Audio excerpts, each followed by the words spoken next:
Always said I would know where to find love. Always thought I'd be ready and strong enough. But sometimes I just felt I could give up. But you came and you changed my whole world now. I'm somewhere I've never been before. Now I see what love means. It's so unbelievable, and I don't wanna let it go. Bentrovati, nuova puntata per quanto riguarda Dietro di. Siamo a Castelsardo, siamo in compagnia del professor Mancini. Quest'oggi parleremo di questo borgo antico di Castelsardo, ma avremo modo poi di parlare anche con l'assessore Paola Assini di tutto ciò che sta succedendo a livello artistico e a livello di spettacolo qui in città. Intanto ben trovato. Grazie, benvenuti. Castelsardo per noi è un luogo simbolo e oggi, che è la giornata finale delle attività estive del 2009, proprio qui davanti alla cattedrale di Sant'Antonio inizierà una kermesse musicale che andrà avanti fino all'una e mezza di notte. Inizierà un gruppo leggero, sono un gruppo che fa musica dei mariachi, musica messicana, per cui musica insomma da ascoltare, non da ballare perché siamo davanti alla cattedrale. Poi saliamo su a Santa Maria, dove all'interno della chiesa di Santa Maria ci sarà un gruppo di musica antica che ben si lega all'ambiente. Anche lì un intervento di una mezz'oretta, poi si va all'esterno nella piazzetta di Santa Maria, dove ci sarà un gruppo con un violino, una fisarmonica, tutte cose molto distanti tra di loro ma che danno proprio il senso della varietà e delle possibilità musicali, e si terminerà nella terrazza del castello con una serata di tarante, tarantelle, musica insomma del meridione d'Italia, del Salento, che coronerà una serata credo molto interessante. Intanto avremo modo di parlarne anche con l'assessore Assini, ma credo che il 15 vada pubblicizzato. Ricordiamo che il 15 ci sarà uno spettacolo proprio nel centro di Castelsardo. Sì, nella piazza della Pianeda, praticamente il luogo simbolo della città nuova, in cui è allestito un grande palco. Tu lo sai bene perché sei l'ospite principale. È una serata in cui ci saranno sul palcoscenico degli artisti, tra la musica e il cabaret. I nomi sono Cristian Coco, alcuni di La Pola, Claudio Caggiari, insomma artisti simpatici che possono allietare la serata prima del simbolico fuochi artificiali che vengono sistemati lungo il bastione del castello, per cui alle mezzanotte verranno accesi questi fuochi, hanno un fascino notevole, e poi continuerà la serata con te che ospiterai questi artisti e insomma penso che ci farai divertire. Lo speriamo. Intanto noi ci fermiamo perché un po' di immagini del borgo di Castelsardo, delle immagini sugli spettacoli di questa sera, e poi ritorniamo ancora qui dal borgo del centro storico di Castelsardo.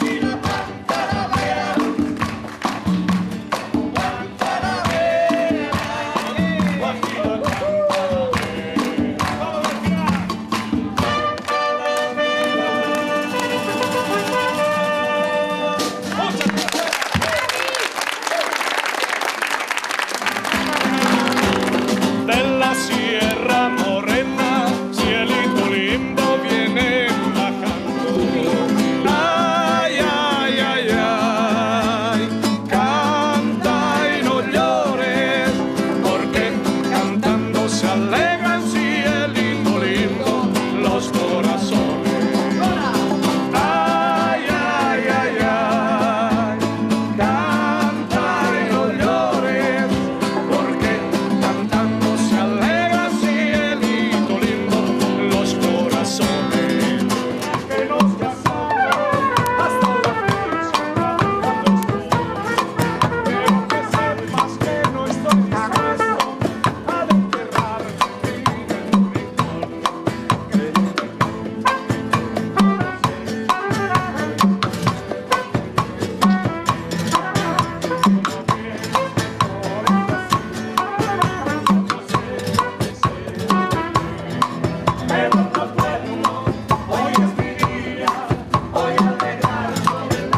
Sicuramente grande questo borgo, bellissima anche la chiesa.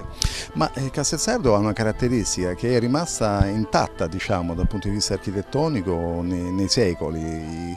Credo che sia, a parte in Sardegna, che è sicuramente uno dei borghi più belli, ma anche in Italia è classificato come uno dei borghi più belli d'Italia, perché appunto ha una unicità, praticamente le macchine non possono entrare. Questo ha consentito di far rimanere intatto tutto l'aspetto urbano, e sono rimaste integre anche alcune tradizioni, quella dei cestini. Qui a Castelsardo vengono intrecciati i cestini con le foglie di palmanana, è una tradizione antichissima, tappeti, artigianato locale. Ecco, questo isolamento ha consentito a mantenere queste tradizioni, oltre a quelle che ho detto anche musicali della Settimana Santa.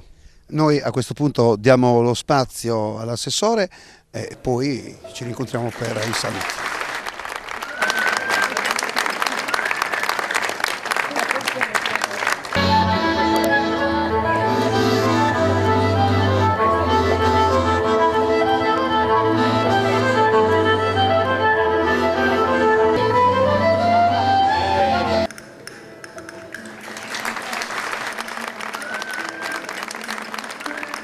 Oggi è una grande giornata, 6 agosto, tanti spettacoli nel centro di Castelsardo.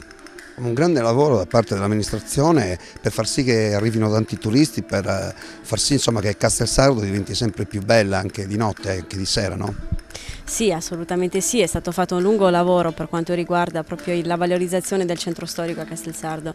Se pensiamo che sino a 9 anni fa a Castelsardo esistevano solamente 2 bar e pochissime attività, questa volta nell'arco di tutti questi anni adesso abbiamo numerose attività commerciali, abbiamo numerosi bar, ristoranti, quindi è diventato proprio un bel borgo da vivere. Si parla tanto della crisi, questa crisi che attanaglia tutta l'Italia, l'Europa, ma come si vive il turismo qui a Castelsardo? Allora, il turismo qui a Castelsardo chiaramente quest'anno è un anno sicuramente di crisi, e quindi anche noi a luglio abbiamo sofferto un pochino rispetto agli altri anni. Però comunque in tutti questi anni abbiamo ottenuto dei buonissimi risultati per quanto riguarda la bassa stagione, quindi senza aumentare le attività alberghiere a Castelsardo dal 2005 ad oggi siamo cresciuti del 40% come presenza alberghiere, quindi sicuramente un lavoro importante e sicuramente un lavoro che viene premiato anche per quanto riguarda gli eventi che si fanno, che sicuramente hanno un ottimo indotto sulle presenze a Castelsardo. Intanto noi siamo sempre in compagnia di Paola Sini, l'assessore alla cultura, allo spettacolo, al turismo della città di Castelsardo. Avete visto tante immagini di questa notte del 6 agosto per una città che vuole sempre più dar spazio a quello che è lo spettacolo e dar spazio ai turisti. In questi 9 anni lei ha detto che Castelsardo è cambiata, ma quali sono i progetti futuri? Allora, i progetti futuri sono sicuramente quello di continuare il percorso che si è iniziato sino a questo momento e quindi di portare avanti una valorizzazione del borgo, del centro storico di Castelsardo e sicuramente fare in modo che Castelsardo diventi sempre più vivibile sia per i cittadini di Castelsardo ma anche per chi arriva qua in vacanza. Allora facciamo così, assessore, approfitto di lei, visto che il 15 di agosto ci sarà uno spettacolo proprio nella piazza di Castelsardo, pubblicizziamolo insieme perché ci sarò io, ci sarà Cristian Cocco con i suoi amici tenorini e ci sarà anche per Paolo e Stefano della Pola, insomma una grande giornata del 15 ma non solo spettacolo. No, non solo spettacolo, ci sarà cabaret, ci sarà musica e ci saranno i fuochi d'artificio del Castello di Doria, quindi bellissimo spettacolo pirotecnico, quindi noi vi invitiamo a venire numerosi perché veramente sarà un bellissimo spettacolo. Grazie assessore, vi aspettiamo il 15 di agosto, approfittate, Castelsardo vale la pena di esserci per questo spettacolo e per questi fuochi bellissimi. Arrivederci assessore. Arrivederci, grazie.